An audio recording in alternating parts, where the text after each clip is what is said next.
Assalamualaikum warahmatullahi wabarakatuh. Perkenalkan, nama saya Zaki Ammar Maulana Limanu. Saya dari kelas 11 IPA 7. Di kesempatan kali ini saya akan menceritakan atau mengisahkan salah satu tokoh yang bernama Rabi'ah Al-Adawiyah. Dan berikut penjelasannya. Rabi'ah Al-Adawiyah.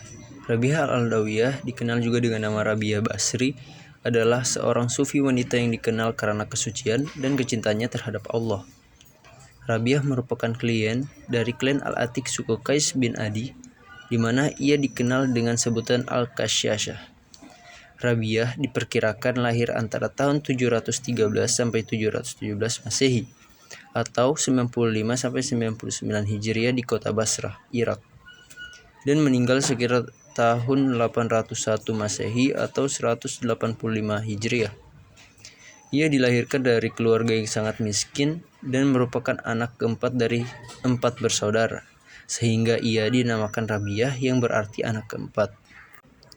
Selanjutnya, kehidupan sebagai sufi. Setelah bebas sebagai hamba sahaya, Rabi'ah pergi mengembara di padang pasir. Setelah beberapa saat tinggal di padang pasir, ia menemukan tempat tinggal. Di tempat itulah ia menghabiskan seluruh waktunya beribadah kepada Allah. Rabi'ah juga memiliki majelis yang dikunjungi banyak murid. Majelisnya itu juga sering dikunjungi oleh zahid-zahid lain untuk bertukar pikiran. Di antara mereka yang pernah mengunjungi majelis Rabi'ah adalah Malik bin Dinar, Sufyan As-Sauri, dan Syakik Al-Wakhi. Rabi'ah hanya tidur sedikit di siang hari dan menghabiskan sepanjang malam untuk bermunajat, sehingga ia dikenal sebagai pujangga dengan syair-syair cintanya yang indah kepada Allah.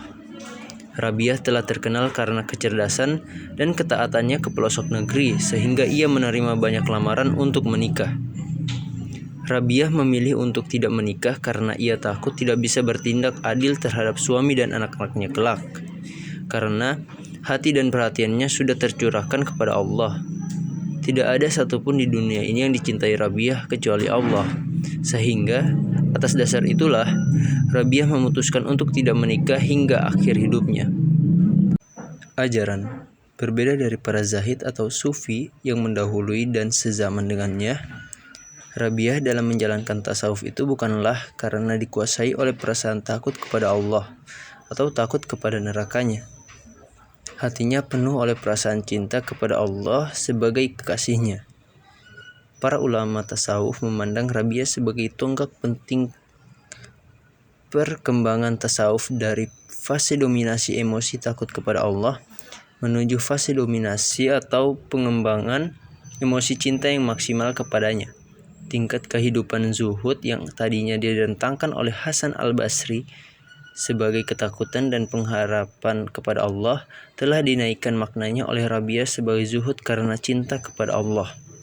Rabi'ah telah membuka jalan ma'rifat lillahi sehingga ia menjadi teladan bagi para cendekiawan muslim seperti Sufyan At-Thauri, Rabah bin Amr Al-Qashi, dan Malik bin Dinar. Dan terakhir, akhir hidup. Sekembalinya Rabi'ah dari Mekah untuk melaksanakan ibadah haji, kesehatan Rabi'ah mulai menurun. Ia tinggal bersama sahabatnya Abdah binti Abi Sawal yang telah menemaninya dengan baik hingga akhir hidupnya. Rabi'ah tak pernah mau menyusahkan orang lain, sehingga ia meminta kepada Abdah untuk membungkus jenazahnya nanti dengan kain kafan yang telah ia sediakan sejak lama. Menjelang kematiannya, banyak orang-orang saleh ingin mendampinginya, namun Rabi'ah menolak.